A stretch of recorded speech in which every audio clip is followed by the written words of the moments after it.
ও জমশেদপুরের বাবা 12টা বছর আগে নাকি আমি আইছিলাম, যদি 12 বছরের আগের দিনটা আবার ফিরা পাইতাম। চইলা গেছে, চইলা গেছে, চইলা গেছে। এই 12টা বছরে অনেকের বাবা চইলা গেছে, চইলা গেছে রে, চইলা গেছে। এই 12টা বছরে এলাকার বহুত মা কবরে চইলা গেছে। হাত তুলে কোন ঠিক কিনা? যদি সেই দিনটা ফিরাইতো মনে হয় বাপের ফিরা পাইতাম, যদি সেই দিনটা ফিরাইতো মারে ফিরা পাইতাম, সেই দিনটা ফিরাইলে আমি আমার অস্তিত্বের জানানটাও ফিরা পাইতাম। কথা কোন ঠিক কিনা? তার মানে বোঝা গেল একটা দিন চলে গেলে আর ফিরে আসবে না রে বাবা। তার নামটা কত গভীর জানেননি? কই দুনিয়াটা যত বড়, এমন 70 গুণ বড় একটা পাথর যদি জাহান্নামের মুখের মধ্যে ছেড়ে দেয়, ওই পাথরটা জাহান্নামের নিচে যাইতে 70,000 বছর লাগবে। জাহান্নামের আগুনের গতি কেমন জানুনি? 70,000 ফেরেশতা জাহান্নামটারে বাউন্ডারি দিয়া যায়, গেটটা লক করে রাখবে, ভিতরে আগুন দাউ দাউ করে, আল্লাহু আকবার কর না কেন, দাউ দাউ করে জ্বলবে। মুখটা যখন খুলে দাও, মুখটার ভিতরে 70,000 ফেরেশতা 70,000 শিকল দিয়া বাইন্দা রাখবো যেন না বাইর। 70,000 ফেরেশতা, একটা ফেরেশতার পা হবে জমিনে আর মাথাটা হবে আসমানে। এমন 70,000 শিকল নিয়ে জাহান্নামটার গেটটা বাইন্দা রাখতে পারবে না। গেট ভাঙ্গা জিহ্বাটা 70,000 গজ জোরে থাকলেও জাহান্নামের আগুনের জিহ্বা দিয়া বাড়ি দিয়া মানুষ পেটের ভিতরে নিয়ে নিব। নাউজুবিল্লাহ। এই জাহান্নামটা বড় কঠিন। হাসান বসরি ডাক দিয়ে বলে, ও রাবিয়া, আমি বলবো কেমনে? আপনার আমল নামার নেকের পাল্লা বাড়ি হয় নাকি বদের পাল্লা বাড়ি হয়? এই জন্যই রাবিয়া বলেন, আমি রাতে ঘুমাইতে পারি না ওই আমল নামার আর মিজানের পাল্লার চিন্তায়। লাস্টের প্রশ্নটা আমারে করেন, আমার সময় যাইতেছে। লাস্টের প্রশ্নটা হলো, আপনি আমাকে বলেন না হাসরের ময়দান যেদিন জাহান্নামের উপর দিক দিয়া ফুলসিরাতটা কায়েম হবে, চুলের চাইতে চিকন হবে, হীরার চাইতে ধারালো হবে, আপনি আমাকে বলে দিন ওই ফুলসিরাতটা জাহান্নামের উপরে যে হবে, জাহান্নামের আগুন হবে কালো। এই কালো আগুনের উপর দিক দিয়া ফুলসিরাতের রাস্তা হবে চিকন। আমি রাবিয়া বসরি ওই ফুলসিরাতটা পার হতে পারবো নি? হাসান বসরি বলে, আমি কেমনে বলবো?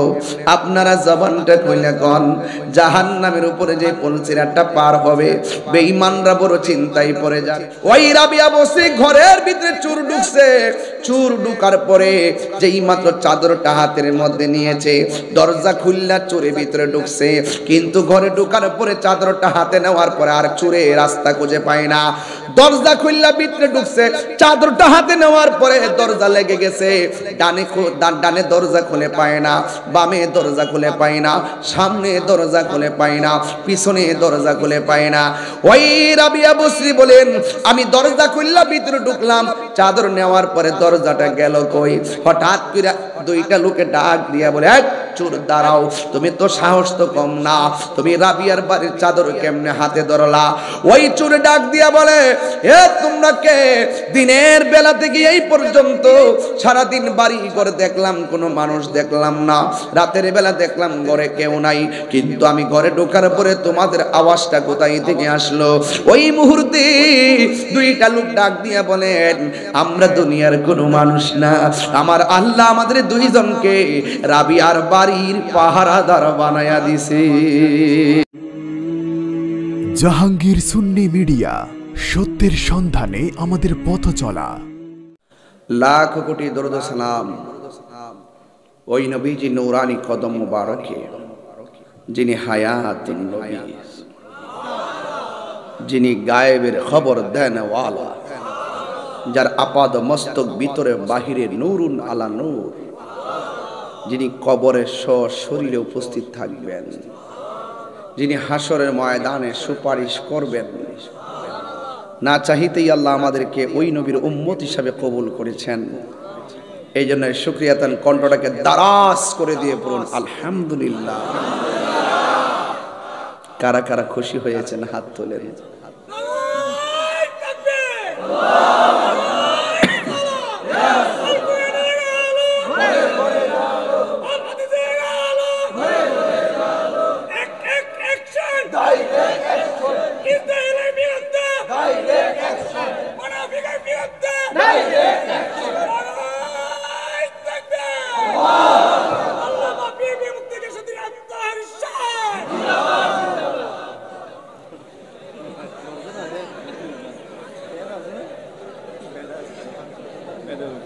সকলে বলুন আলহামদুলিল্লাহ। ভাইরা আমার, জমশেদপুর আজ থেকে প্রায় 12 বছর হয়ে যাবে, প্রায় 12 বছর হয়েছিল এই মাহফিলে আমি এসেছিলাম। নুরুল ইসলাম মেম্বার সাহেব খুব মহব্বত করিয়া সেই দিন থেকে এই পর্যন্ত তার আলী আওলাদরা আমাকে খুব মহব্বত করেন। আমির হোসেন তো একদম ফানা, একদম মহব্বত খুব বেশি। আমার বাড়িতে অনেকবার গিয়ে আসছে, সে চাকরি থেকে আসলেই আমাদের বাড়িতে যায়। তো এই কসবাড়ি অঞ্চলের সাথে আমার একটা হৃদ্যতা আন্তরিকতা আগে থেকে আছে। তো আজকে যারা এখানে আপনারা বসেছেন, আপনারা জবানটা খুলে বলুন তো ইজ্জতের মালিককে। আমি অত্যন্ত খুশি হয়েছি। আমার দুই পাশে যারা বসে আছেন ওনারা বিবেকের দলিল। এরকম হাজার হাজার লোক দৈনিক তারা টিচ দেয়। মানুষ বানানোর কারিগর দুইজন পাশে বসা। আমি অত্যন্ত প্রাউড ফিল করছি। একটি গুরুত্বপূর্ণ সময়, গুরুত্বপূর্ণ জায়গায়, গুরুত্বপূর্ণ কিছু মানুষের সামনে আমি কিছু কোরআন সুন্নাহর কথা বলার জন্য সুযোগ পেয়েছি। এই জন্য মাহফিল কর্তৃপক্ষকে আমি আন্তরিকভাবে মোবারকবাদ জানাচ্ছি। যতক্ষণ আলোচনা করব আদবের সাথে বসবেন, দুনিয়াবি চিন্তা চেতনা ছেড়ে দিয়ে একমাত্র আল্লাহ এবং রাসূলের সন্তুষ্টির জন্য আলোচনা শুনবেন।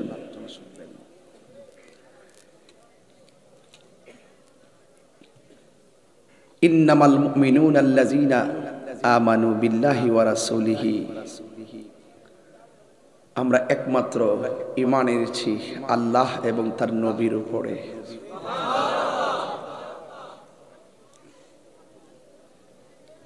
সুম্মা লাম ইয়ারতাবু। আমরা জন্মের পর থেকে কোনোদিন আল্লাহকে নিয়ে সন্দেহ করি নাই। যেদিন থেকে বুঝি সেদিন থেকে 1 ইঞ্চি পরিমাণ নবী সম্পর্কে সন্দেহ পোষণ করি নাই। ইন্নামাল মুমিনুন, তারাই হলো মুমিন যারা আল্লাহকে বিনা সন্দেহে এক বলে জানে, যারা নবীকে সৃষ্টির মূল মানে। ওয়াজাহাদু, এবং জিহাদ করে, বিআমওয়ালিহিম, তাদের সম্পদ দিয়া, ওয়া আনফুসিহিম, এবং তাদের জান দিয়া, ফি সাবিলিল্লাহ, আল্লাহর রাস্তায়। উলাইকা হুমুস সাদিকুন, এরাই সত্যনিষ্ঠ, এরাই সত্যবাদী, এরাই সম্মানিত, এরাই আল্লাহর কাছে প্রিয়তম। এদের ডান হাতে জান্নাতের টিকিট দেওয়া হবে। আল্লাহ বলছেন এর বাহিরে যা আছে সব ক্ষতিগ্রস্ত।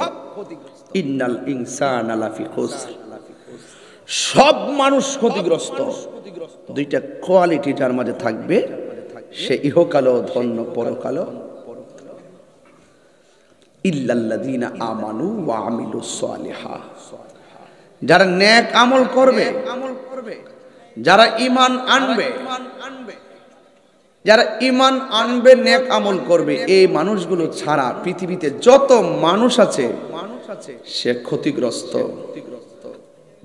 ঘোষণাকার আরো বড় করে বলুন, সন্দেহ আছে?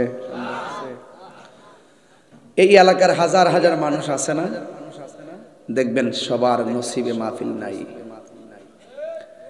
কেউ আছে যে তার অনেক কাজ, সকালে অনেক দূর যেতে হবে। আচ্ছা বলুন তো, সকালে যাওয়ার ক্ষমতা কি তার আছে? বরং এই কথা বলতে পারে যে আগামীকাল হায়াত পাই কি না পাই জানি না, জমশেরপুরের কোরআন মাহফিলে গিয়ে কোরআন সুন্নাহর আলোতে আলোকিত হব, নবীর মহব্বতে পুলকিত হব, এই চিন্তা চেতনা করে মাহফিল করে গিয়ে যদি রাত্রে ঘুমায়, পরের দিন যদি সে মরেও যায়, এই মাহফিলটা তার নাজাতের উসিলা হয়ে যেতে পারে। তাইলে আপনারা নুরুল ইসলাম বাড়ি সাহেবের বাড়ির মাহফিলে এসেছেন, এই সওয়াব শুধুমাত্র মরহুম আব্দুর রহমান সাহেব যে একা পাবে বিষয়টা এরকম না। আজকে জমশেরপুরের আশেপাশের প্রত্যেকটা গুরুস্থানের মানুষ আনন্দে হাসতেছে আর আশা করতেছে, ও বাবা একটু দোয়া করস না তোর মাল লাগিয়া, ও স্বামী জমশেরপুরে একটু দোয়া করেন না আমার জন্য, ও দোস্ত তুই আমার সাথে একসাথে চলছস, আমি কবরে খুব কষ্টে আছি, একটু দোয়া করস না। কারণ হাদিস শরীফের মধ্যে আছে 40টা মানুষ যেখানে বসে আল্লাহর জিকির করে, সেই জায়গার মধ্যে একজন আল্লাহর ওলি থাকে। এখানে কি শুধু 40 জন হবেন নাকি আরো বেশি হবেন? আমরা জানিও না কে ওলি আল্লাহ হয়ে বসে আছে। আমরা জানি না এত হাজার মানুষের ভিতরে কার গুনাহ কম। যার গুনাহ কম সেই মজলিসের আল্লাহর ওলি। কথা কোন ঠিক না বেঠিক? এখানে যার সবচাইতে গুনাহ বেশি সে বড় অপরাধী। এখন গুনাহ কম বেশির সংমিশ্রণে আজকে মাহফিলে এসেছেন। আল্লাহ পাক আখিরি মুনাজাতটা যদি কাইন্দা করতে পারেন, এই চোখের পানির বদলতে আল্লাহ পাক আমাদের সবার গুনাহ মাফ করে দিতে পারে কিনা বলেন? এজন্য যুবক গুনাহগার হয়েছেন, লা তাকনাতু মির রাহমাতিল্লাহ। আরে আল্লাহ তো অনেক মহিয়ান, আল্লাহ তো অনেক মহান। বান্দা আল্লাহ বলেন, বান্দা রে তোরে আমি আল্লাহ বড় মায়া করে বানাইছি, তোর চেহারাটারে আমি আল্লাহর নিজের হাত দিয়া বানাইছি।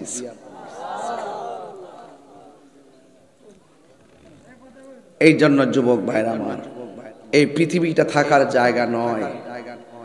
মরহুম আব্দুর রহমান সাহেব চলে গেছে, তিনি আর আসবেন না। একদিন আমির হোসেন হয়তো বলবে আমার আব্বার স্মরণে মাহফিল করব। বাবার আগে সন্তান চলে যায়, সন্তানের আগে বাবা চলে যায়।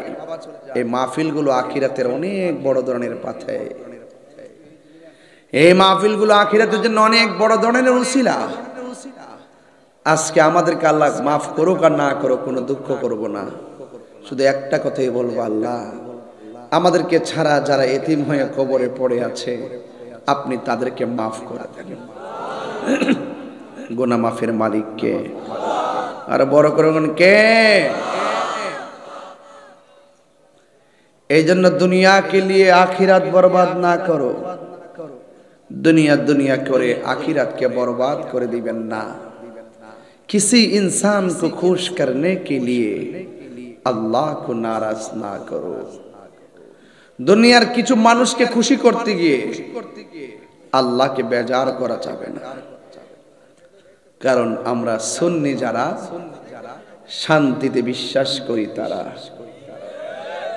सुन्नी जारा मारामारी विश्वास करे ना, काटाकाटी विश्वास करे ना, मानवता के विश्वास करे। ठीक किना बोलेन?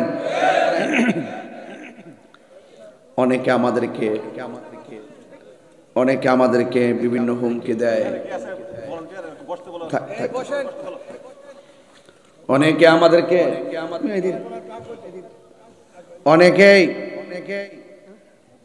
আমাদেরকে হুমকি দেয়, অথচ ওরা জানে না যে আমরা রক্ত চক্ষুকে ভয় পাই না। কেন?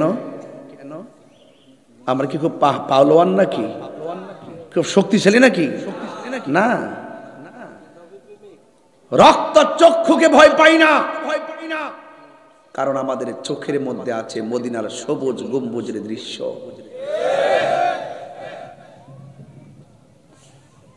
এই জন্য আল্লাহ বলছেন ইন্নাহু হুয়া ইউবদি ওয়া ইউঈদ, নিশ্চয়ই আল্লাহ আপনার শুরুর মালিক, নিশ্চয়ই আল্লাহ আপনার শেষের মালিক। ইন্না বাতশা রাব্বিকা লাশাদীদ, ওই রবের হাতে সব চাবিকাঠি, ওনার ধরা অনেক শক্ত। ঠিক কিনা বলেন? মাটির নিচে যদি বাড়ি বানায় থাকেন, তাই বলে কি সেখানে আজরাইল যেতে পারবে না? চলে যাবে, পালাইবার জায়গা নাই। এই জন্য আমার পর্দার আড়ালে অনেক মা বোনরা আছে, আছে না? মা বোনদেরকে বলবো, রঙের ঘোড়া বহুত দৌড়াইছে, এবার নামাজের মুসল্লার মধ্যে দাঁড়ান। কথা বলেন না কেন? একজন বিচক্ষণ আর জ্ঞানী বলেছিলেন, তোমরা আমাকে শিক্ষিত একটি মা দাও, আমি তোমাদেরকে শিক্ষিত একটি জাতি উপহার দিব।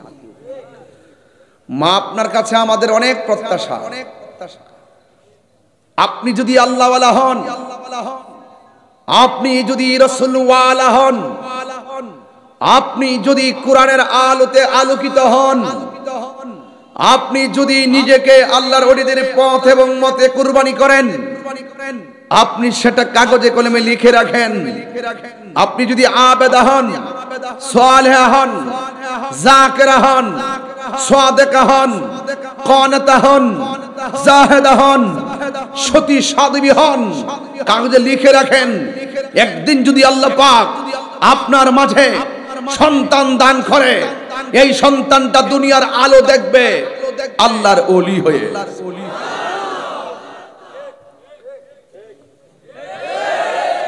এই বিশ্বাস কি আমাদের আছে?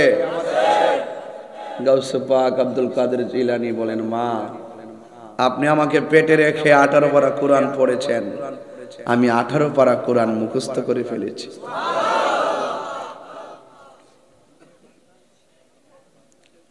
রাবিয়া বসরি,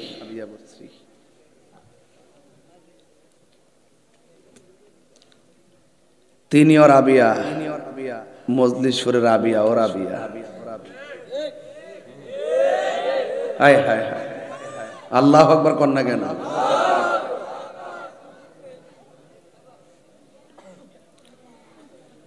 ওই রাবিয়া বসরির একজন সাধক বলতেছে, রাবিয়া আপনি আল্লাহর রহমতের দরজার সামনে আছেন, আপনি দরজায় টোকা দিতে থাকেন, একদিন আল্লাহ দরজা খুলবে। রাবিয়া বসরি উত্তর দিছে কি জানেননি? কয়, যার জন্য দরজা 24 ঘন্টা খোলা রাখে সে আবার টোকা দেওয়ার দরকার কি? ওই কথা আর এই কথার মধ্যে ভাব আছে না নাই? আরো যেটা ভাব আছে না নাই? ও তোর পিছে পিছে ঘুরছে সমন, সমন মানে কি? আজরাইল। ওই উপর থেকে লেখা হয়ে যাবে, ও তোর পিছে পিছে ঘুরছে সমন, কোন দিন জানি তোর হবে সমন জারি, দেখ না মন ঝাঁক মারিয়ে দুনিয়াদারি। যে একটা জাকি মারবো মরণের সময়, এই বাপ ওই বাপ কাজ হবে না, ভয়াবহ হবে। ও তোর পিছে পিছে ঘুরছে সমন, কোন দিন জানি তোর হবে সমন জারি, দেখ না মন ঝাঁক মারিয়ে দুনিয়াদারি।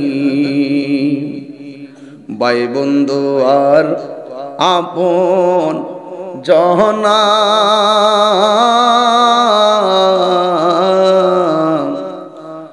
সঙ্গে তোমার কেউ যাবে না। যদি আমার শাড়ির অর্থ না বুঝেন, না মিলান, তাইলে আর কিছু করার নাই। মিলেনি মিলেনি, সবাই আমাদেরকে দেখান। ভাই বন্ধু আর আপন জহনা,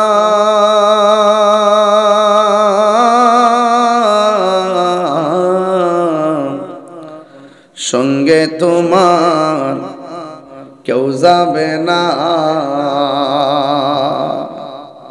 ও তুমি আইছো একা যাইবা একা,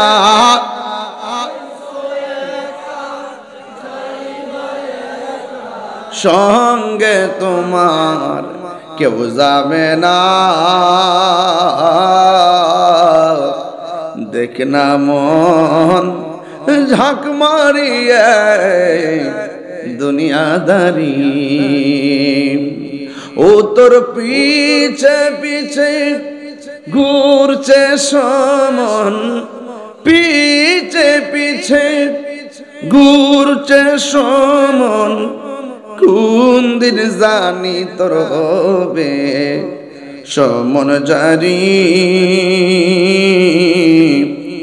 দেখ না মন ঝাঁক মারিয়া দুনিয়াদারি, দেখ না মন ঝাঁক মারিয়ে দুনিয়াদারি। কি দিয়া ওয়াজ বুঝাইতাম রে বাবা। ও শমশেরপুরের বাবা, ও জমশেরপুরের বাবা, 12টা বছর আগে নাকি আমি আইছিলাম। মনে হয় স্টেজটা কোন দিকে ছিল আমি জানি না, এইদিকে না এইদিকে জানে ছিল না, না মনে এইদিকে না, কই ছিল। এই জমশেরপুরের মাহফিলে আমি আসছিলাম, গর্ব করে বলছি 12 বছর আগে আমি আইছিলাম। হাই রে 12টা বছর আগে আমি আইছিলাম। লাইতা শাবাবা ইয়াউদু, যদি 12 বছরের আগের দিনটা আবার ফিরা পাইতাম। চইলা গেছে, চইলা গেছে, চইলা গেছে। এই 12টা বছরে অনেকের বাবা চইলা গেছে, চইলা গেছে রে, চইলা গেছে। এই 12টা বছরে এলাকার বহুত মা কবরে চইলা গেছে। হাত তুলে কোন ঠিক কিনা। লাইতা শাবাবা ইয়াউদু, যদি সেই দিনটা ফিরাইতো মনে হয় বাপের ফিরা পাইতাম, যদি সেই দিনটা ফিরাইতো মারে ফিরা পাইতাম, সেই দিনটা ফিরাইলে আমি আমার অস্তিত্বের জানানটাও ফিরা পাইতাম। কথা কোন ঠিক কিনা। তার মানে বোঝা গেল একটা দিন চলে গেলে আর ফিরে আসবে না রে বাবা। এই জন্য আমার নবী, আপনার নবী বলেন, দিন চলে গেলে আর দিন ফিরে আসে না রে বাবা। কি দিয়া ওয়াজ করব, কোন লাইনে যাব বুঝে পাচ্ছি না। আমার পরিবার আলোচক কবরের উপর ওয়াজ কইরা গেছি, এরপর আমি যতটুকু বুঝি ততটুকু বইলা বইলা যাই। আপনারা জবান খুলে বলেন, হায়াতের সীমানা কার হাতে? হায়াতের মালিক কে? কেউ জানে না কে কখন যাবে। কালকে আমার শাশুড়ির 40 দেখছিনি, গনতে গনতে 40টা দিন চলে গেছে। কবরে কেমন আছে জানে না। এই জায়গায় তো আমিও কবরে থাকতে পারতাম। 1.5 বছর 2 বছর আগে দাওয়াতটা লেখছি নাকি উমির, প্রায় 2 বছর আগে দাওয়াতটা লেখছিলাম। যদি আমি তাহিরি 40 দিন আগে চলে যেতাম, আপনি মনে করেন না আমার জন্য জমশেরপুরের মাহফিলটা বন্ধ থাকতো? না না না, আমার জায়গায় আরেকজন চলে আসতো, ওনারা ওয়াজ করে বিদায় নিয়ে যেত, আমি একলা একলা কবরে পয়রা থাকতাম। এই জন্য মানুষ, ওরে মানুষ, মানুষের এমনও হতে পারে আজকের মাহফিলটা আগামী বছর নাও আমরা পাইতে পারি। কথা কোন ঠিক কিনা। এই এলাকায় তাকায়া দেখেন, মাঝে মাঝে কিছু মুরব্বী বসা, মাঝে মাঝে কিছু দাড়ি পাকনাওয়ালা মানুষ বসা। কিন্তু বাবা কেন জানেননি, এখানে কিছু মানুষ আছে বয়স্ক, অসুস্থতার কারণে মাহফিলে আসতে পারে নাই। এই সমাজ থেকে আমরা মুরব্বী শূন্য হয়ে যাচ্ছি। এই জন্য মাহফিলে পোলাপান বেশি দেখা যায়। ও যুবকরারি, তোমাদেরকে আজকে লক্ষ্য করে অনেক কথা বলে যাব। তবে বেশি লম্বা চূড়া করার ইচ্ছা আমার নাই। তবে যতটুকু কথা বলবো হৃদয় দেয়া কথাগুলো শুনবেন। আমার নবী আপনার নবী বলেন, কেউ যদি দিনে এবং রাইতে 20 বার যদি মরণের কথা খেয়াল করে, আমার আল্লাহ তার মরণটাকে শহীদের খাতায় লিখে দিবে।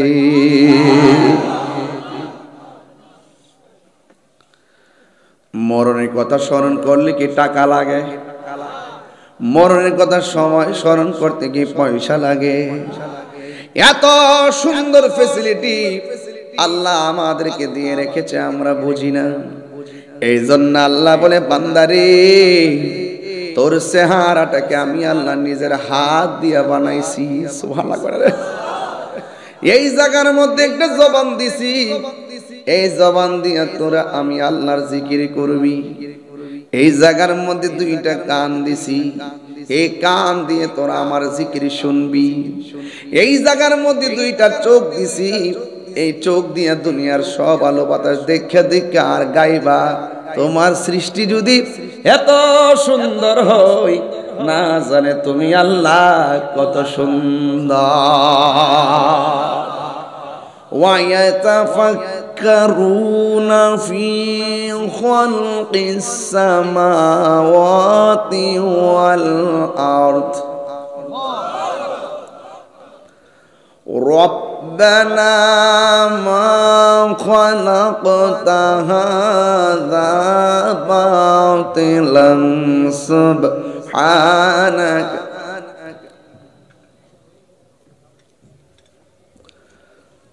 আমার যুবক ভাইয়েরা, ওয়ায়াতাফাক্কারুনা ফি খালকিস সামাওয়াতি ওয়াল আরদ, এই 2টা চোখ দিয়ে আমরা আল্লাহকে, আল্লাহর সৃষ্টি জগৎ দেখে দেখে আমার রবকে গবেষণা করব।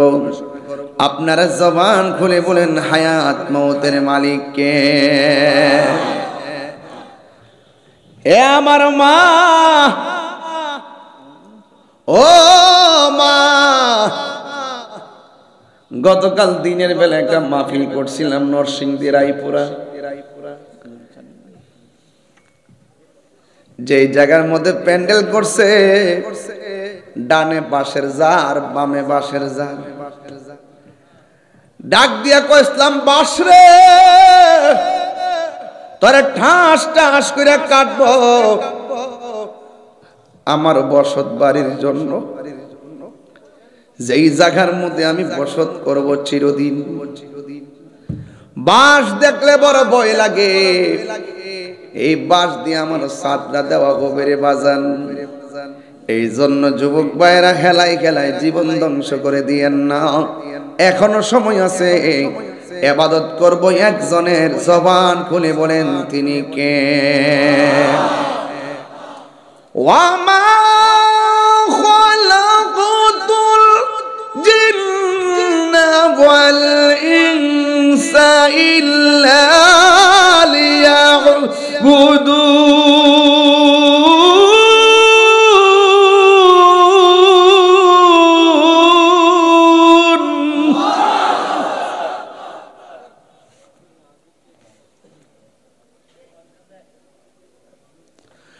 আল্লাহ রাব্বুল আলামিন বলেন, আমি মানুষ এবং জিন জাতিকে সৃষ্টি করেছি একমাত্র আমি আল্লাহর গোলামি করার জন্য। এই জমিনের মধ্যে সেজদা দিব একজনকে, জবান খুলে বলেন তিনি কে? আল্লাহ ছাড়া কি কাউরে সেজদা করা যাবে? আর জোরে কোন সেজদা করা যাবে?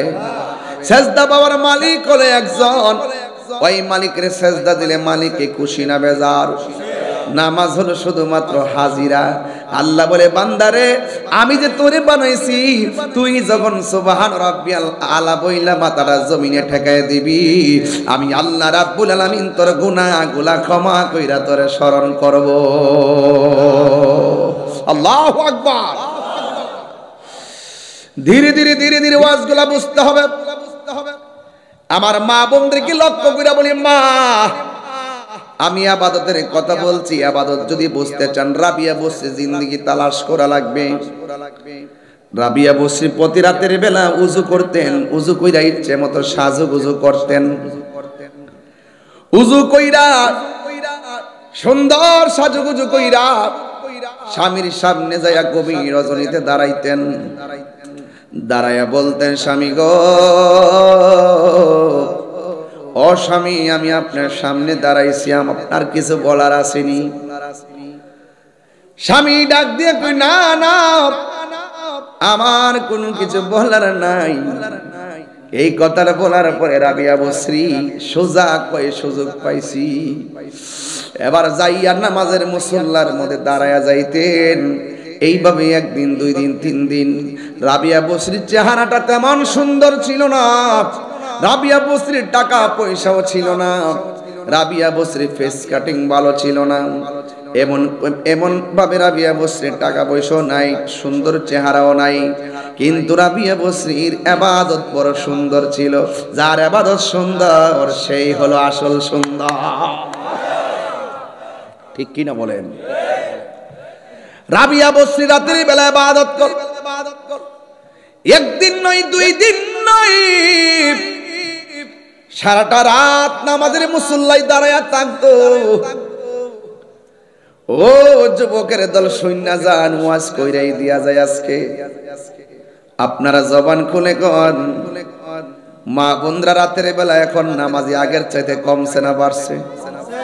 কথা কন, কথা কন, কথা কন। সারা রাত সজাগ থাকে, সারাটা রাত সজাগ থাকে, সারাটা রাত সজাগ থাকে। এখন নামাজ বলে পড়ে, নামাজ পড়ে, মোবাইল মোবাইল মোবাইল।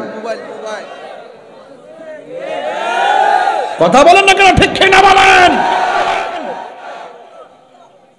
শাশুড়িরা বুড়া মানুষ সকালবেলা ঘুম থেকে উঠে নামাজটা পইরা সুন্দর করে বাইগরটা জারা দেয়, এবার আস্তে আস্তে করে কথা লতা ফাতা টুকটা কেনা বাসা যারা ফাতাবো তাই না, বাচ্চা ত্রাইন দে যায়, বউরে ডাক দেখো, গো এবার উড়ো না।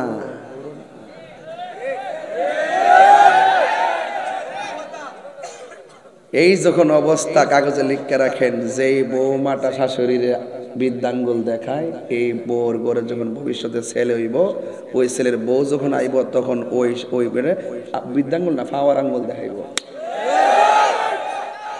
কাগজে লিখে রাখেন, কাজে লাগবে কথাগুলো, কাজে লাগবে। ঠিক কি না বলেন?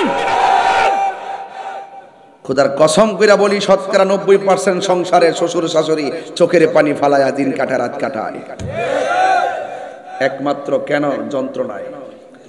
ফুত্তারা যেই শখ করে বিয়া করাইছিল, এখন আর সেই শখ মিটে গেছে। লজ্জায় কারো কাছে বলেন, আপনারা যদি কোনো কথা বলেন আমি ওয়াজ করব না। এই কথাগুলো বাস্তব, আমার কাছে বহুত অভিযোগ আসে, এগুলো আমি বিচারও করি। আমি যে ওয়াজ করি, না ছোটখাটো একটা সর্দারও, মরিদানের মধ্যে বহুত ঝামেলা হয়, হওয়ার পরে যাওয়ার পরে ফিরে সব ঠিকঠাক করে দিয়ে যে ফিরে কইব, মামা ফের খেদমত লাগতো না, আমি তোর সব, এটা ফিসাব না, এটা ফেসাব। এবার ওই আজকর শুভ নামে একটা ছেলে মুরিদ করতে, তুমি দাঁড়াও, শুভ নামে একটা ছেলেরা বায়াত করাইছি, তারে বায়াত করাইতে যাই জিজ্ঞেস করছি, তোমার আব্বা আম্মা আছে কিনা? মারহাবা কোন? আমার পরিষ্কার কথা, আমার পরিষ্কার কথা, যে সন্তান তার বাপ মারে বাদ দিত না, আমার সামনে যাইয়া কইবে যে আব্বা কেমন আছে, ভালো আছেন, গরুটা লই ইসলাম, আমি হে ফির না যে গরুটা রাখি কোন আব্বা আইসো বউ।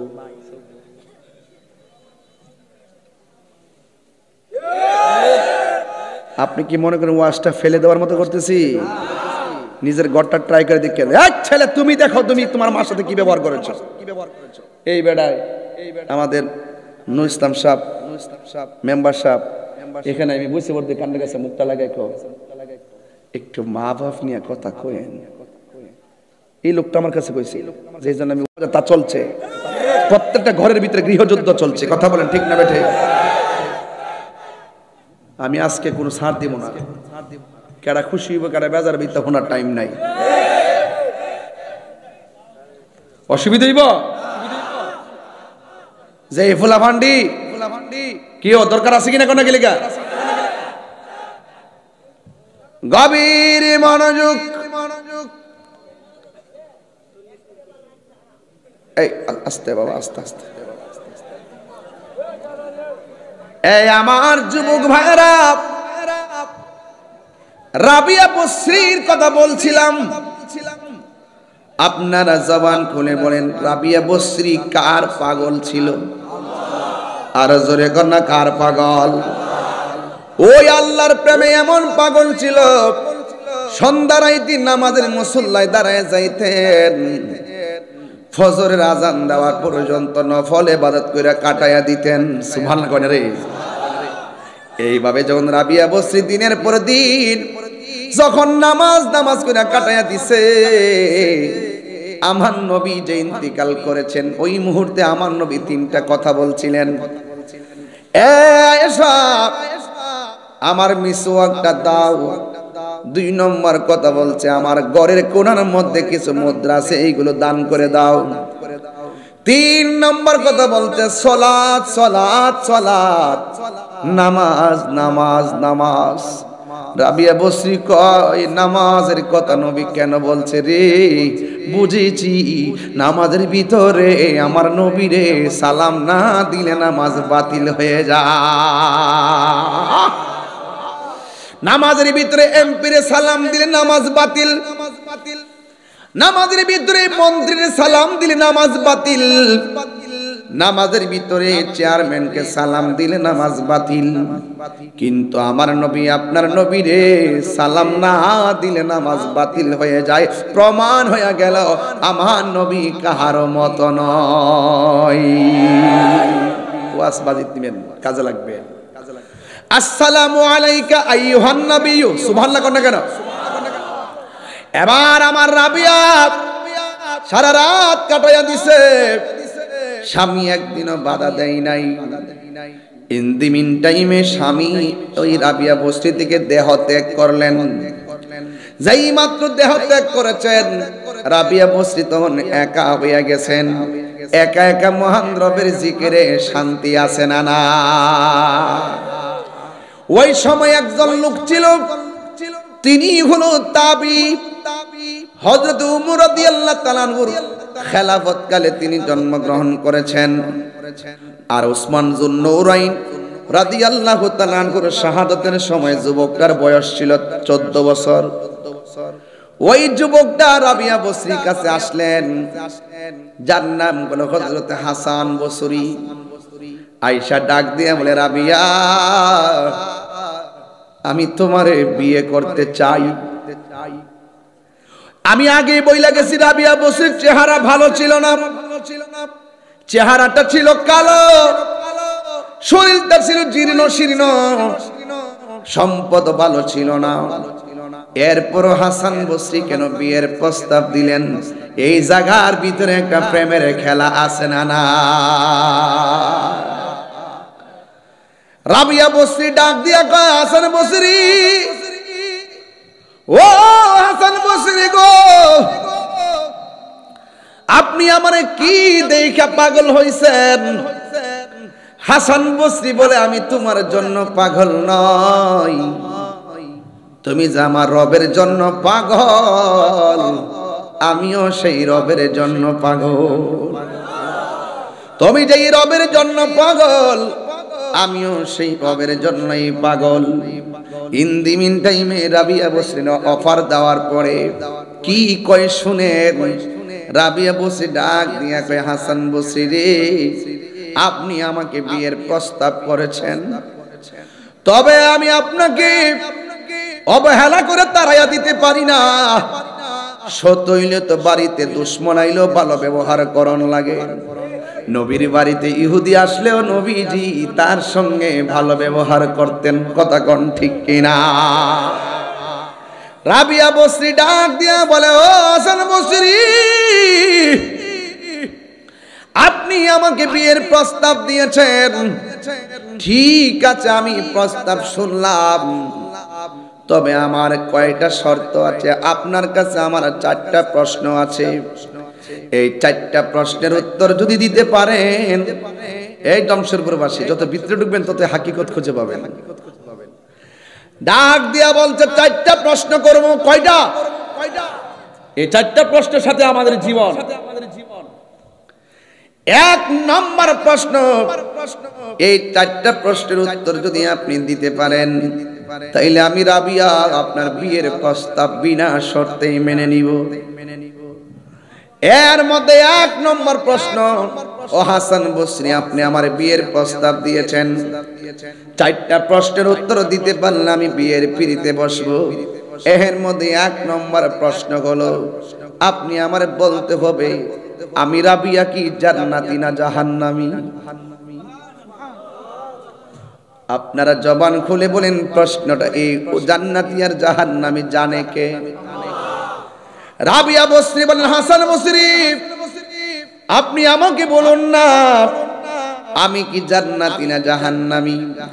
হাসান বসরি ডাক দিয়া কয় আপনি জান্নাতি না জাহান্নামী আমি বলবো কেমনে?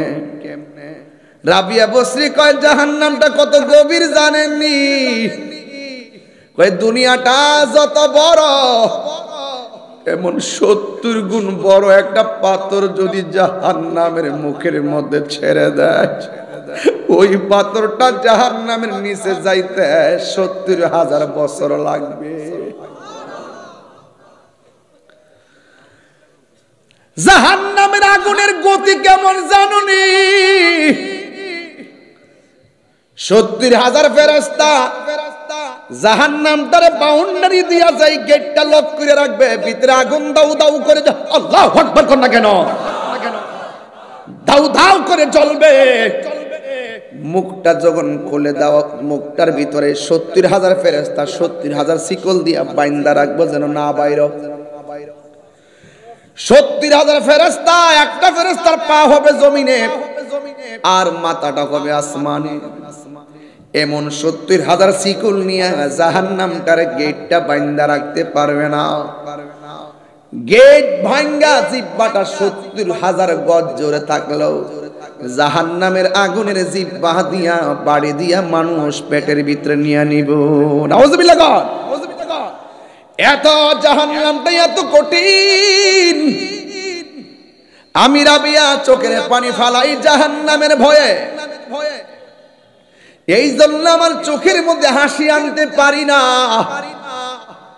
আর জান্নাতটা এত নিয়ামতের জান্নাত, আমি রাবিয়া যে আমল করেছি ওই আমল দিয়ে আমি জান্নাতের আশা করতে পারি না। তবে আপনি আমারে বলুন না আমি জান্নাতি না জাহান্নামী। হাসান বসরি বলে আমি বলতে পারবো না। আপনারা জমশেরপুরের মানুষ জবানটা খুলনা কোন জানে কে?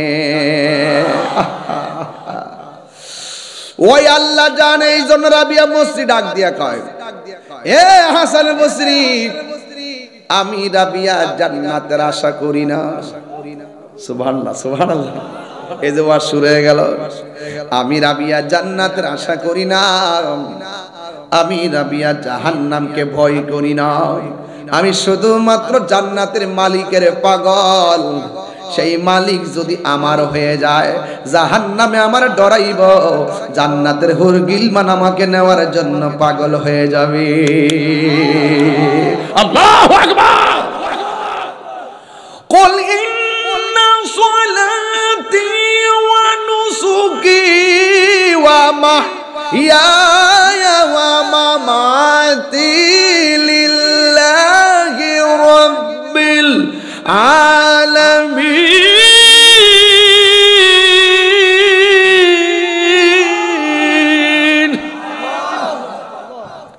আমার জীবন কার জন্য? আমার মরণ কার জন্য? আমার সালাত কার জন্য? ইন্নী ওয়াজ্জাহতু ওয়াজহিয়া লিল্লাযী ফাতারাস সামাওয়াতি ওয়াল আরদা হানিফা ওয়া মা আনা মিনাল মুশরিকিন। আল্লাহু আকবার। সুবহানাল্লাহ। আমার নামাজ আল্লাহর জন্য, এই জন্য আমরা জান্নাতের আশায় নামাজ পড়ি না, একমাত্র আল্লাহর সন্তুষ্টির জন্য নামাজ পড়ি। দলিলের মধ্যে এসেছে মাল্লাহুল মাওলা ফালাহুল কুল। যেই ব্যক্তি আল্লাহর হয়ে যায় সারা পৃথিবী তার গোলাম হয়ে যায়। 2 নম্বর প্রশ্ন করলেন এ হাসান বসরি, আপনি বলুন না হাসরের ময়দান যেদিন কায়েম হবে, যেই দিন মানুষ নিজের ঘামে নিজেরা সাঁতার কাটবে, যেই দিন পায়ের নিচে মাটি থাকবে তামার, মাথার উপরে আধ বিঘা উপরে সূর্য থাকবে, বাতের মাহার যেমনে টকবক করে ছিটে ছিটে পড়বে, এমন ভাবে মানুষের শিকল, মানুষের মগজগুলা ছিটটা ছিটটা পড়বে। এ হাসান বসরি, আপনি আমাকে বিয়ের প্রস্তাব দিয়েছেন, আগে বলুন না ওই কঠিন ময়দানে যখন আমার আল্লাহ নেক দান করবে, আমল নামা দান করবে, আপনি আমারে বলেন না আমার আমল নামাটা ডান হাতে আসবে নাকি বাম হাতে আসবে? ওই রাবিয়া মুসরিন কথা শুই না হাসান বসরি ডাক দিয়া বলে, রাবিয়া, হাসরের ময়দানে আমল নামা ডান হাতে নাকি বাম হাতে দিবে আমি বলবো কেমনে? রাবিয়া বসরি ডাক দিয়া কে আপনি জানেননি যদি কাহারো আমল নামা বাম হাতে আসে কি অবস্থা হবে?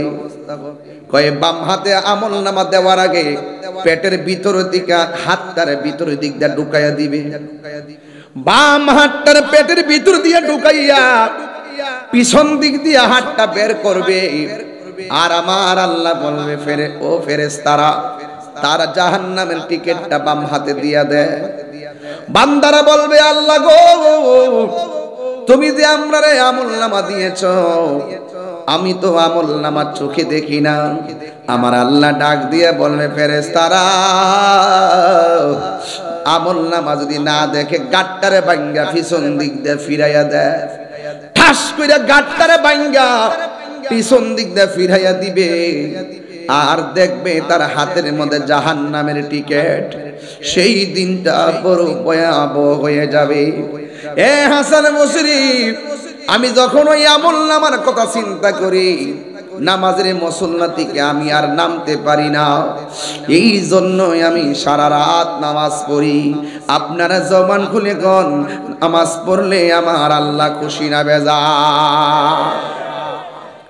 এই জন্য আমার জমশেদপুরের মা, এখনো সময় আছে, নামাজ পড়ো, এখনো সময় আছে, আল্লাহর ইবাদত করেন। খেলাই খেলাই জীবনটারে নষ্ট করে দিবেন না। এবার রাবিয়া বসরি 3 নম্বর প্রশ্নটা কি করে শুনেন। 3 নম্বর প্রশ্ন হলো, এ হাসান বসরি, আপনি আমার বিয়ের প্রস্তাব দিয়েছেন, 3 নম্বর উত্তরটা দেন। হাসরের ময়দান যেদিন কায়েম হবে, ফামাইয়ামাল মিসকালা যাররাতিন শাররান ইয়ারা ওয়া মাইয়ামাল মিসকালা যাররাতিন ফামাইয়ামাল মিসকালা যাররাতিন খায়রান ইয়ারা। যাররা যাররা পরিমাণ ভালো কাজ করলে আমল নামা দিবে নেকির পাল্লায়, আর যদি খারাপ কাজ করি আমল নামা দিবে বদির পাল্লায়। এ হাসান বসরি, আপনি আমাকে বলেন না আমার হাসরের ময়দানে মিজানের পাল্লাটা নেক দিয়া বাড়ি হবে নাকি বদ দিয়া বাড়ি হবে? আপনি আমাকে মেহেরবানি করে বলে দেন, কারণ ওই দিন যদি নেকের পাল্লা বাড়ি হয় জান্নাতে যাইতে পারবো, আর বদির পাল্লা বাড়ি হলে জাহান্নামের মধ্যে যাওয়া লাগবে। এই জাহান্নামটা বড় কঠিন। হাসান বসরি ডাক দিয়ে বলে, ও রাবিয়া, আমি বলবো কেমনে আপনার আমল নামার নেকের পাল্লা বাড়ি হয় নাকি বদের পাল্লা বাড়ি হয়? এই জন্যই রাবিয়া বলেন, আমি রাতে ঘুমাইতে পারি না ওই আমল নামার আর মিজানের পাল্লার চিন্তায়। লাস্টের প্রশ্নটা আমারে করেন, আমার সময় যাইতেছে। লাস্টের প্রশ্নটা হলো, আপনি আমাকে বলেন না হাসরের ময়দান যেদিন জাহান্নামের উপর দিক দিয়া ফুলসিরাতটা কায়েম হবে, চুলের চাইতে চিকন হবে, হীরার চাইতে দাঁড়ালো হবে, আপনি আমাকে বলে দিন ওই ফুলসিরাতটা জাহান্নামের উপরে যে হবে, জাহান্নামের আগুন হবে কালো, এই কালো আগুনের উপর দিক দিয়া পুলসিরাতের রাস্তা হবে চিকন, আমি রাবিয়া বসরি ওই পুলসিরাতটা পার হতে পারবো নি। হাসান বসরি বলে আমি কেমনে বলবো? আপনারা জবানটা কইলে কন, জাহান্নামের উপরে যে পুলসিরাতটা পার হবে বেঈমানরা বড় চিন্তায় পড়ে যাবে, আর ইমানদাররা কোনো চিন্তা করবে না। আমি যে শুরুতেই বলছিলাম ইন্নামাল মুমিনুনা আল্লাযীনা আমানু বিল্লাহি ওয়া রাসূলিহি, যারা ইমানদার হবে তারা আল্লাহকে বিশ্বাস করবে, যারা ইমানদার হবে তারা রাসূলকে বিশ্বাস করবে। রাবিয়া বসরি ডাক দিয়া বলে, ও হাসান, আপনি আমারে বলেন না আমি পুলসিরাতটা পার হতে পারবো নি? হাসান বসরি বলে আমি জানি না। আপনারা জবান খুলে বলেন জানে কে? এবার হাসান বসরি বলে ঠিক আছে, আমি জানি আপনি আল্লাহর পথে দেওয়ানা, আমি জানি আপনি আল্লাহর দিকে মুতাওয়াজ্জহ হয়ে গেছেন। যুবক রাবিয়া বসরি কেমন শুনেন, ওই রাবিয়া বসরি ঘরের ভিতরে মুরাকাবা শুরু করলেন। মুরাকাবার ভিতরে ঘরের ভিতরে যখন চোর ঢুকে গেছে, চোরে ঢুকে রাবিয়া বসরির সেই চাদরটা চুরি করতে আসছে। আপনারা জবান খুলে কোন, ডানে বিপদ বামে বিপদ টেনশন করবেন না, সামনে বিপদ পিছনে বিপদ টেনশন করবেন না, আপনার ঘরের পাশে শত্রু কিংবা বিদেশের শত্রু টেনশন করবেন না। কারণ আল্লাহর ভয় যদি অন্তরের মধ্যে থাকে, হাজার বিপদ আসলেও রক্ষা করার মালিক হলো একজন। জবানটা খুলে বলুন তিনি কে? ওই রাবিয়া বসরি ঘরের ভিতরে চোর ঢুকছে। চোর ঢুকার পরে যেই মাত্র চাদরটা হাতের মধ্যে নিয়েছে, দরজা খুললা চোরের ভিতরে ঢুকছে। কিন্তু ঘরে ঢুকার পরে চাদরটা হাতে নেওয়ার পরে আর চোরে রাস্তা খুঁজে পায় না। দরজা খুললা ভিতরে ঢুকছে, চাদরটা হাতে নেওয়ার পরে দরজা লেগে গেছে। ডানে দরজা খুলে পায় না, বামে দরজা খুলে পায় না, সামনে দরজা খুলে পায় না, পিছনে দরজা খুলে পায় না। ওই রাবিয়া বসরি বলেন আমি দরজা খুললা ভিতরে ঢুকলাম, চাদর নেওয়ার পরে দরজাটা গেল কই? হঠাৎ করে দুইটা লোকে ডাক দিয়া বলে, এক চোর দাঁড়াও, তুমি তো সাহস তো কম না, তুমি রাবিয়ার বাড়ির চাদর কেমনে হাতে ধরলা? ওই চোর ডাক দিয়া বলে, এ তোমরা কে? দিনের বেলা থেকে এই পর্যন্ত সারাদিন বাড়ি ঘরে দেখলাম কোনো মানুষ দেখলাম না, রাতের বেলা দেখলাম ঘরে কেউ নাই, কিন্তু আমি ঘরে ঢোকার পরে তোমাদের আওয়াজটা কোথায় থেকে আসলো? ওই মুহূর্তে দুইটা লোক ডাক দিয়া বলেন, আমরা দুনিয়ার কোনো মানুষ না, আমার আল্লাহ আমাদের দুইজনকে রাবিয়ার বাড়ির পাহারাদার বানায়া দিছে। আর জোরে জোরে কন্যা আল্লাহু আকবার। শোনো, এই দুইটা এই চাদর যদি তুমি জায়গায় না রাখো, সারা রাত থাকবা ঘরের মধ্যে বন্দি, সকালবেলা তুমি ধরা খাইবা। আপনারা জবান খুলে বলেন আল্লাহর ধরা কি নরম না শক্ত? আল্লাহ রাব্বুল আলামিন ধরা অনেক শক্ত। আগুন ওই দুইটা লোকে ডাক দিয়ে বলেন, তুমি তাড়াতাড়ি চাদরটা রেখে দাও, চাদরটা রাখলে দরজা খুলে যাবে। যেই মাত্র চাদরটা রেখে দিয়েছেন, সাথে সাথে দরজা খুলে গেছেন। এবার দুইজন লোকে ডাক দিয়ে কয়, ও চোর ব্যক্তি তুমি আবার চলে যাও। কিন্তু চোর ডাক দিয়ে কি কই শুনেন, চোর ডাক দিয়ে বলে, আল্লাহর বান্দারা, ও আল্লাহর ফেরেশতারা, দরজা খুলেছে আমি এখন যাব না, সকাল সূর্য উঠলেও আমি যাব না। যার ঘরের ভিতরে দরজা খুললা ঢুকলাম, চুরির মাল হাতে নেওয়ার পরে দরজা লেগে যায়, আবার চুরির মাল রেখে দিলে দরজা খুলে যায়, আমি সকাল বেলা তার কাছে ক্ষমা চাইয়া আমি বাড়িতে যাব। এর দ্বারা বুঝাইতে চাইতেছি, সাধারণ বান্দা থেকে আল্লাহর বন্ধু হওয়া যায়। আজকে জমশেদপুরের মানুষগুলো সাধারণ বান্দা, এরা যদি আল্লাহর কর্ম করে, এরা যদি আল্লাহর বিধান মানে, এরা আর বান্দা থাকবে না। এদেরকে আমার আল্লাহর বন্ধু বানায় নিবে, আমাদেরকে আল্লাহর বন্ধু বানায় নিবে। এই জন্যই তো রাবিয়া এই ঘরের ভিতরে ইবাদত করতে করতে মনের ভিতরে একটা তুফান শুরু হয়ে গেছে। খানায় কাবার মধ্যে যাবে, একটা কদম দিয়া 2 রাকাত নামাজ পড়ে, আরেকটা কদম দিয়া 2 রাকাত নামাজ পড়ে। এইভাবে তিনি রওনা হয়ে গেছে, কাবা ঘরের মধ্যে যাবে। রাবিয়া বসরি হঠাৎ করে মাঝ পথে একবার দাঁড়াইয়া নামাজটা পইরা মুরাকাবার মধ্যে বসে গেছে। যেই মাত্র মুরাকাবার মধ্যে বসে গেছে, ওই মুহূর্তে চোখটা লাগতে দেরি, তাকায়া দেখতেছে খানায় কাবা আর মক্কা শরীফ নাই, খানায় কাবা রাবিয়া বসরির সামনে চলে এসেছে। ওই রাবিয়া ডাক দিয়া কয়, কাবা রে, ও কাবা, আমি তো মক্কায় যাই নাই, তুমি দেখো আমার ঘুমের ঘরের সামনে হাজির হইয়া গেছো। এবার কাবা ডাক দিয়ে বলে, রাবিয়া তুমি যাও নাই তো জানি, কিন্তু আমারে আল্লাহ হুকুম করেছে তোমার সামনে আসার জন্য। যেইভাবে কদম দিয়া দিয়া 2 রাকাত নামাজ পড়েন, যাইতে যাইতে জিন্দেগি শেষ হইয়া যাবে রে, কিন্তু আমার আল্লাহ আমারে অর্ডার করেছেন এখানে তোমার সামনে আসার জন্য। রাবিয়া বসরি কি উত্তর দেয় শুনেন। রাবিয়া বসরি ডাক দিয়া বলে, ও কাবা, তুমি আমার কাছে এসেছো, এতদিন ধরে দলিলটা আমি পাই নাই, এখন আমি আজকে দলিলটা পাইয়া গেছি। আমার নবী বলেছেন, কেউ যদি আল্লাহর রহমতের দিকে হাইটা হাইটা যায়, আমার আল্লাহর রহমত দৌড়াইয়া তার কাছে চলে আসে। আমার আর বুঝতে বাকি নাই, তো আমি গেছিলাম, চাইছিলাম হাইটা হাইটা যাব আল্লাহর রহমতের দিকে, আর আমার আল্লাহ আমার উপর রাজি খুশি হইয়া ওইখানে কাবাকে, ওই রহমতকে দৌড়াইয়া আমার সামনে পাঠাইয়া দিয়েছে। এখন আপনারা জবান খুলে বলুন, এই মাহফিলে যারা আছেন, অনেকের টাকা নাই, অনেকের পয়সা নাই, পাসপোর্ট নাই, ভিসা নাই, বিমান ভাড়া নাই, কিন্তু মক্কায় যায় বলতে মনে চাই, লাব্বাইক আল্লাহুম্মা লাব্বাইক, লাব্বাইক লা শারীকা লাক লাব্বাইক, ইন্নাল হামদা ওয়ান নি'মাতা লাক ওয়াল মুলকু লা শারীকা লাক। আপনার মনে চায় এখানে কাবা গিয়ে তাওয়াফ করবেন, আপনার মনে চায় আপনি নবীর রওজা মুবারকে জিয়ারত করবেন। বন্ধুরা রে আমার,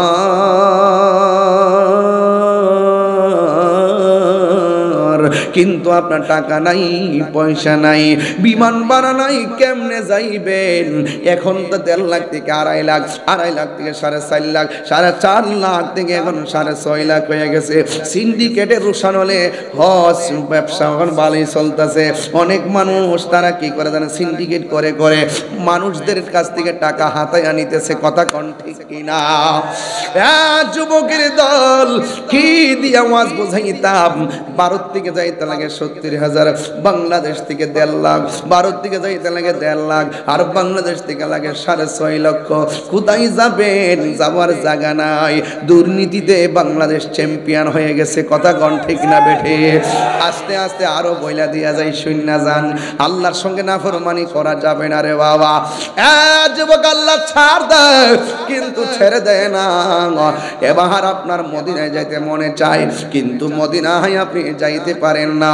আপনি বড় গরিব, টাকা নাই, পয়সা নাই, কিন্তু জমশেরের পরে মাহফিলে পয়সা পয়সা নবীর শান শুনতে বড় ভালো লাগে। সব বলিব কিন্তু তোমায় বলতে পারি না, বলো কিন্তু তোমায় বলতে পারি না। ভুলিনি না, ভুলিনি না, সব বলিব কিন্তু তোমায় বলতে পারি না। বলুন, সব বলিব কিন্তু তোমায়।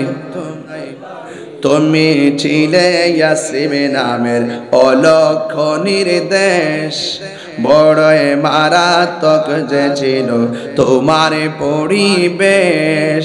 তুমি ছিলে ইয়াসরিব নামের অলক্ষ নির্দেশ, বড়ই মারাত্মক যে ছিল তোমার পরিবেশ। আরে নবীর ছোঁয়া লেগে তুমি সোনার মদিনা, নবীর ছোঁয়া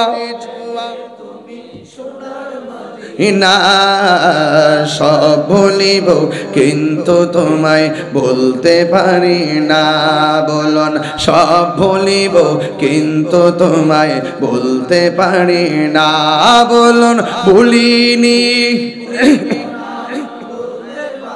না, ভুলিনি, ভুলবো না, না, সব বলিব কিন্তু তোমায় বলতে পারি না। বলো, মদিনা আমার জান, মদিনা আমার প্রাণ, মদিনাতে আছে আমার জানের জান, মদিনাতে আছে আমার জানের জান। ঠিক না? হায় রে পাগল যুবক, আমি বলছিলাম খানায় কাবার কথা, যাইতে মনে চাই মদিনা। কথা কোন ঠিক কিনা? ওয়াজটা এখন যাই শুরু করলাম, শুধু বুঝাইবার জন্য বলছি মদিনায় যাওয়ার জন্য কত পাগল, কিন্তু কি নাই? মাফি ফুলুস কি নাই? টাকা আছে না, ফুলুস নাই। ও বন্ধুরে, টাকা নাই যাইবা কেমনে? এই জন্যই তা আমার নবী বলে দিয়েছেন, বাবাকে তোমরা কাবা জানিও। ওয়াজটা বুঝতেছেন তো কোন জায়গায় আসছি? এতক্ষণ কিন্তু বুঝাই এখানে আনলাম যে দেখেন, রহমতের দিকে দৌড়লে আল্লাহর রহমত ধরা দেয়। কথা কোন ঠিক কিনা? বাবাকে তোমরা কাবা জানিও, মদিনা জানিও, মাকে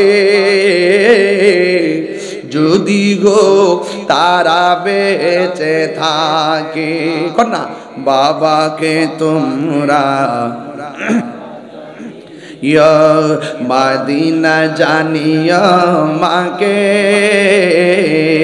যদি তারা বেঁচে থাকে। ওই আমি সেবি নাই, সেবিতে পারি নাই, ওই আমি সেবিতে পারি নাই, সেবিও আমার উম্মত, সেবিও আমার উম্মত, সেবিও আমার উম্মত। এই বাবার মুখেতে মায়ের মুখেতে যে তুলে দিবে গো খানা, তাতে খুশি রব্বানা। ওই আমি দেখি নাই, দেখিতে পারি নাই, ওই আমি দেখি নাই, দেখিতে পারি নাই, দেখিও আমার উম্মত, দেখিও আমার উম্মত, দেখিও আমার উম্মত। একটা জবান বন্ধ রাখবেন না, মহব্বতে মায়ার সুরে বলুন না আল্লাহু আকবার। আমি বলছিলাম মদিনা যাইতে মনে চাই, আমার নবী তো জানে এমন একটা সময় আসবে আমার উম্মত আমার জন্য পাগল হয়ে যাবে, কিন্তু তাদের স্বাদ আছে, কিন্তু সাধ্য নাও হতে পারে। এই জন্য আমার নবী, আপনার নবী ঘরে ঘরে মক্কা মদিনা বানায়া দিছে। আমার নবী, আপনার নবী বলেন, পৃথিবীর মধ্যে কোনো সন্তান যদি মা বাবার চেহারার দিকে নেক নজরে তাকায়, আমার আল্লাহ তার আমল নামায় কবুল হজের সওয়াব দিয়ে দিবে। আর বড় করে বলেন না আল্লাহু আকবার।